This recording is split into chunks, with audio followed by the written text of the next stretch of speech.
Hello viewers, আসসালামু আলাইকুম। আপনারা সবাই কেমন আছেন? আশা করি অনেক ভালো আছেন। তো আজকে একটা আমি আপনাদের মাঝে রেসিপি নিয়ে আসছি অনেক দিন পর আমার চ্যানেলে। তো এই যে দেখেন, এদিকে আমি আজকে রিয়াল মুরগি দিয়ে আজকে মাংস রান্না করবো। যে দেখেন, রিয়াল মুরগির মাংস। কি হয়েছে তোমার? কি সমস্যা? রাইসের দিকে আসে আমাকে ব্যাঙ্গাচ্ছে। আর এদিকে আমি রান্না করার জন্য দেখেন সরিষা, পুস্টার দানা, তেজপাতা, এই যে এলাচ, আর গাছ থেকে কতগুলো লাল লাল কাঁচামরিচ ছিঁড়ে নিয়ে আসছি। এদিকে দিব কাঁকরোল, এগুলো নিয়ে নিচ্ছি। তো আজকে আমরা এখানে রিয়াল মুরগি দিয়ে আমার শ্বশুরের জন্য ভাত ফাতিহা করব।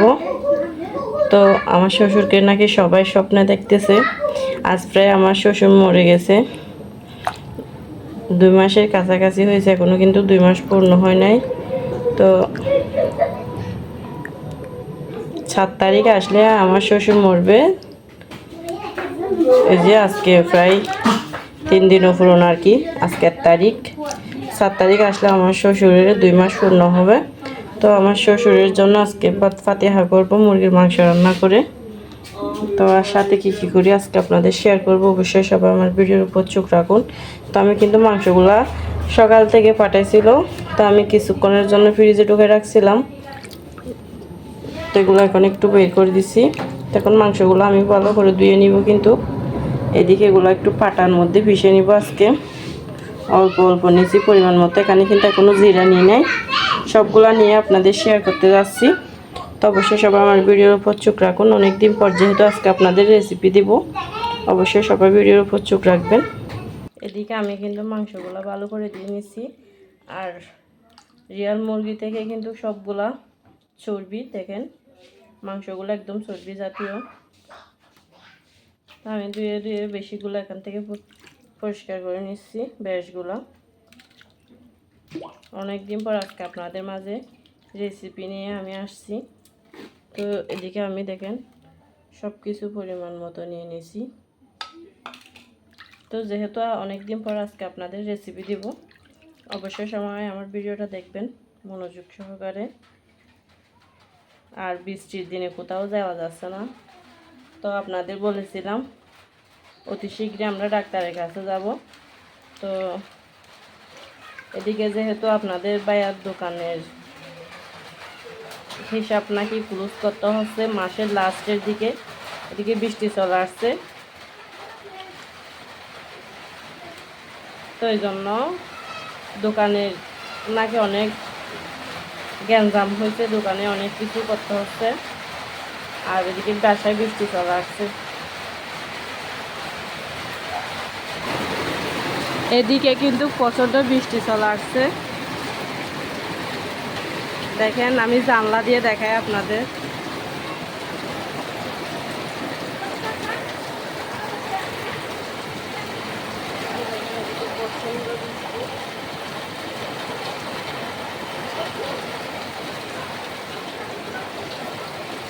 দেখেন কিভাবে বৃষ্টি চলে আসছে, দেখেন এদিকে সন্ধ্যা হয়ে আসতেছে, তারপরও বৃষ্টি, প্রচুর বৃষ্টি। মাংসগুলো ভালো করে ধোয়ার পর আমি এখান থেকে একটু ভালো করে কচলাই নিব। মাংসগুলো এখন একটু তুলে নিব এখান থেকে ভালো করে ধুয়ে।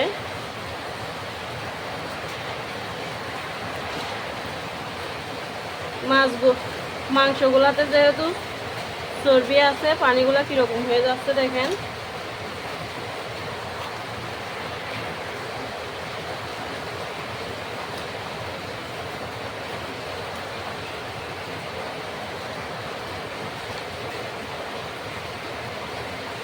মাংসগুলো আমি এদিকে তুলে নিচ্ছি ভালো করে ধুয়ে।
এখন আমি ভিউয়ার্স আমি কিন্তু অনেক কিছু পিষে নিয়েছি দেখেন এদিকে। আর এখন দিব আমি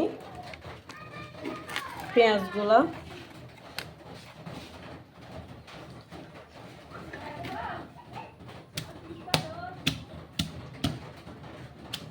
পেঁয়াজগুলো আমি প্রথমে এভাবে ভেঙে নিব, তারপর পিষে নিব।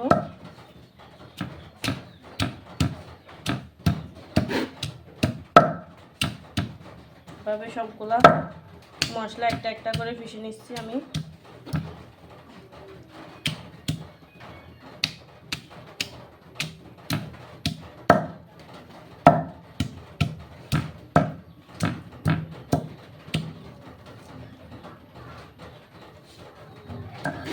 এভাবে আবার ডলা দিয়ে পিষে নেব।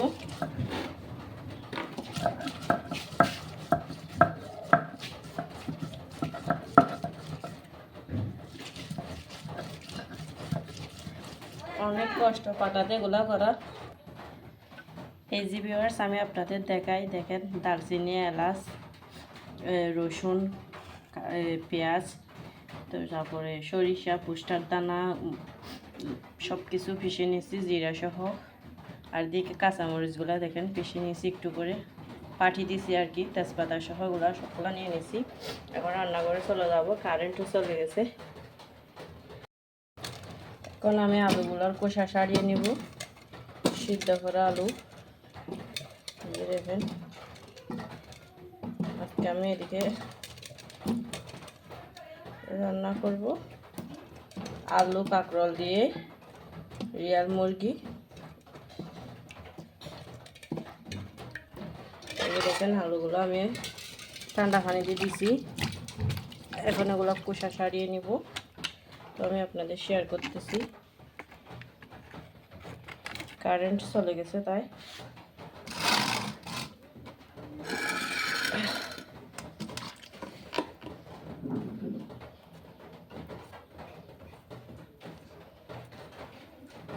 এবার আমি সবগুলো আলুর খোসা সারিয়ে নিয়ে ফেলবো। আমাদের গ্রামে কিন্তু যদি কেউ পাটাতে মশলা পিঠা আবার ফাটাটা ধুইয়ে পানিগুলো নেয় খাওয়ার জন্য, তো ঠিক আমি আজকে আম্মুদের মতো এরকম করে নিয়েছি। কারণ এখন আমি কাঁচামরিচ শুদ্ধ ফিশে ফেলছিলাম, তো ওগুলো ধুইয়ে পানিগুলো নিয়েছি খাওয়ার জন্য। পাটা ধোয়া পানি, পাটাটা আমি কিন্তু প্রথম থেকে ধুয়ে নিয়েছিলাম। তো আজকে এরকম রান্নাটা আমি সহ ভিডিওতে ওঠার জন্য চাইছিলাম অনেকটা, কিন্তু কারেন্টও চলে গেছে। তার মধ্যে এদিকে আমাকে ভিডিও করার মতো কেউ নাই, এজন্য চাইলে সামনে আপনাদের সুন্দর ধরনের ভিডিও দিব, কারণ এখন একটু অসুস্থ। ভিউয়ার্স, এদিকে আমি মাংস রান্না করার জন্য তেল দিয়ে দিলাম পরিমাণ মতো। দেখেন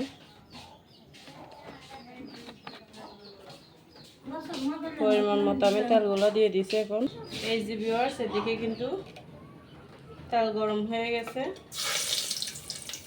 দেখেন আমি রসুন কুচিটা দিয়ে দিলাম। এখন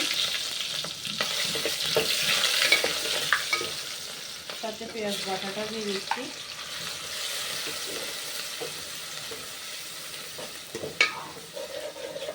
তেজপাতা, রসুন আর পেঁয়াজ বাটাটা দিয়ে দিলাম।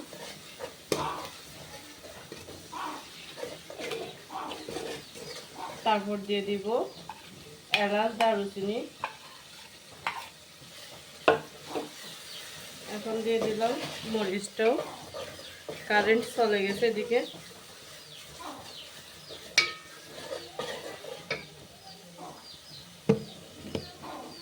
এদিকে কিন্তু কারেন্ট চলে গেছে।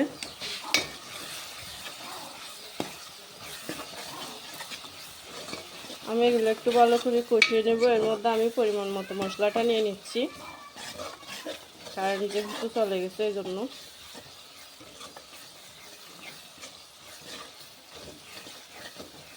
আমি এখন পরিমাণ মতো মশলাটা নিয়ে নিব। এদিকে আমি নিয়ে নিব মুরগির মাংসের মশলা, যে আমি পরিমাণ মতো নিয়ে নিচ্ছি মুরগির মাংসের মশলা। এখানে কিন্তু আমি এমনি আবার বাটা মশলা সহ গরম মশলা, বেটে গরম মশলা দিছি। আর এদিকে দিব মরিচের গুঁড়া, একসাথে নিয়ে নিচ্ছি। কিন্তু আমি এগুলা পানি দিয়ে মিক্স করবো, এই জন্য একটু টেস্টি সল্ট দিচ্ছি। টেস্টি সল্ট শেষ হয়ে গেছে মনে হয়, এই জন্য প্যাকেটটা ধুয়ে পরে দিতে পারবো। দিয়ে দিচ্ছি ধনিয়ার গুঁড়া।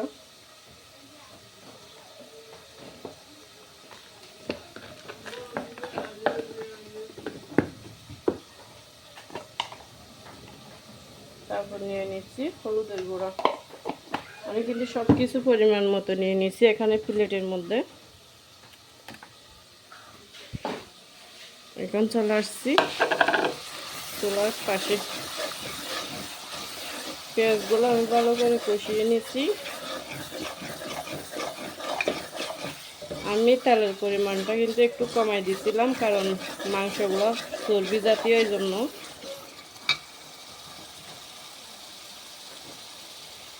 এই যে এদিকে গরম মশলা বাটাটা দিয়ে দিলাম।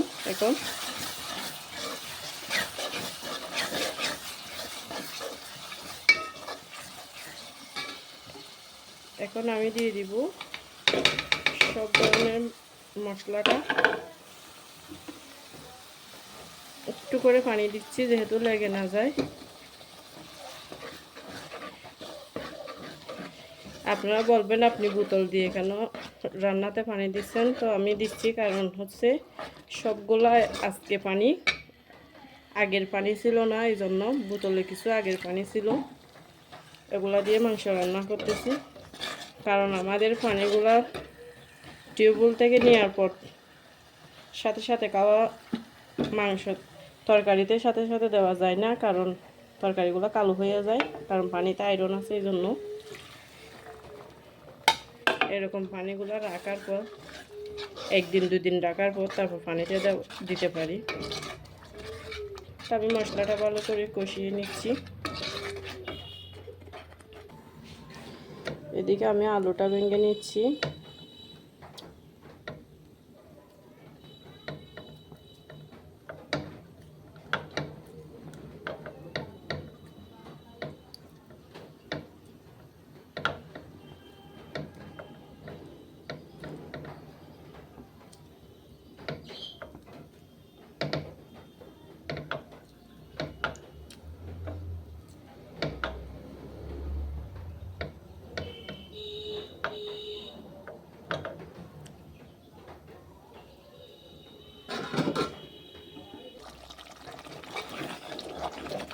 ভিউয়ার্স, আমি মশলাটা ভালো করে কষিয়ে নিচ্ছি। এখন এখানে আমি মাংসটা দিয়ে দিব। আমি মাংসটা দিয়ে দিচ্ছি মশলাতে।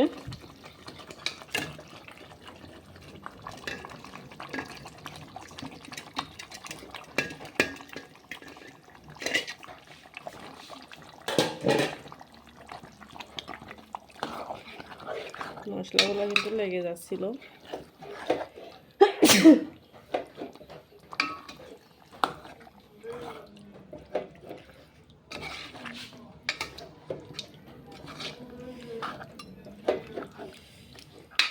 এগুলো একটু আমি এখন কষিয়ে নিব ভালো করে।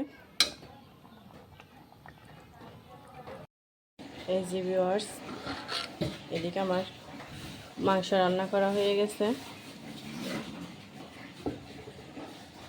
এই যে দেখেন কালারটা কীরকম আসছে, মাশাআল্লাহ অনেকটা সুন্দর কালার আসছে। কিন্তু এই যে দেখেন মাংসের কালারটা আর কতগুলো তৈলাক্ত হয়েছে। দেখেন কাঁকরোল দিয়ে মাংসটা রান্না করা হয়ে গেছে। তো অবশ্যই আপনাদের ভালো লাগলে লাইক কমেন্ট শেয়ার করে পাশে থাকবেন অবশ্যই। তো সব ভালো থাকবেন, সুস্থ থাকবেন। এখান থেকে বিদায় নিয়ে নিচ্ছি। আল্লাহ হাফেজ।